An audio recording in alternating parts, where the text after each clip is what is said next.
berbicara tentang motivasi kerja itu tergantung kepada target kita. Kalau kita tidak punya tujuan, kita tidak akan termotivasi untuk mencapai tujuan tersebut. Kita tidak akan termotivasi untuk bekerja dengan baik. Oleh karena itu kita harus tahu, ini gue mau jadi ASN mau ngapain? Apa yang saya kerja?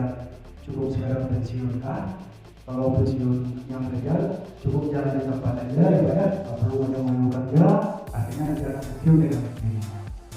Atau ingin mengejar karir misalnya, atau yang semulia-mulianya memberi manfaat kepada masyarakat di sekitar kita, nusa bangsa dan anak bangsa.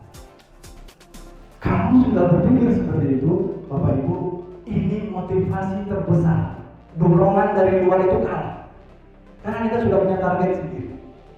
Kalau kita sudah punya target, kita akan melakukan hal-hal yang kreatif untuk mencapai itu. Contoh sederhana. Kenapa ada visi dalam organisasi? Karena itulah tujuan kita.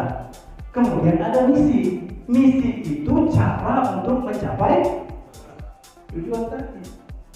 Kalau kita punya target, maka kita akan punya cara untuk mencapai punya target. Cara ini akan memotivasi kita untuk bekerja dengan baik sehingga tujuan itu tercapai.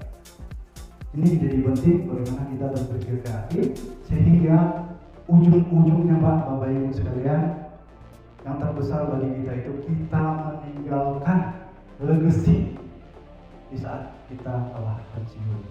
Ini karyanya Pak Perry waktu dia menjabat jabatan. Ini karyanya Pak Antoni misalnya. Dan itu akan diingat dan anak cucu Pak.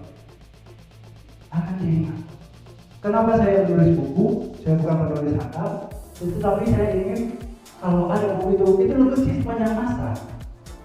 Selagi orang melihat ada bukunya, orang akan ingat, oh ini yang ditinggalkan. Nah itu kita ASN Pak. Harus ada legacy yang kita tinggalkan di tempat pekerjaan kita. Kalau seperti air mengalir saja, ya hasilnya juga seperti air mengalir. Di saat Anda tahu alasan memilih pekerjaan ini, maka Anda tidak butuh motivator dari luar untuk memotivasi Anda, karena Anda sudah termotivasi dengan keinginan Anda sendiri. Motivasi terbesar adalah di saat Anda mengetahui kenapa Anda melakukan pekerjaan tersebut. Kenapa kita bekerja? Kenapa kita jadi ASN? Kenapa kita harus berpikir kreatif? Kalau kita tidak berpikir kreatif, kita akan ketinggalan. Mungkin ini Pak KWI dan saya pernah, Bapak dulu pernah punya HP Nokia? Pernah. Sekarang punya apa? Sekarang lagi memiliki ini Pak, Oppo. Oh, nggak pakai Nokia lagi Pak ya? Ada yang pakai Nokia nggak? Kalau ada saya kasih aja. Ada Pak? Coba lihat. Dari bawah.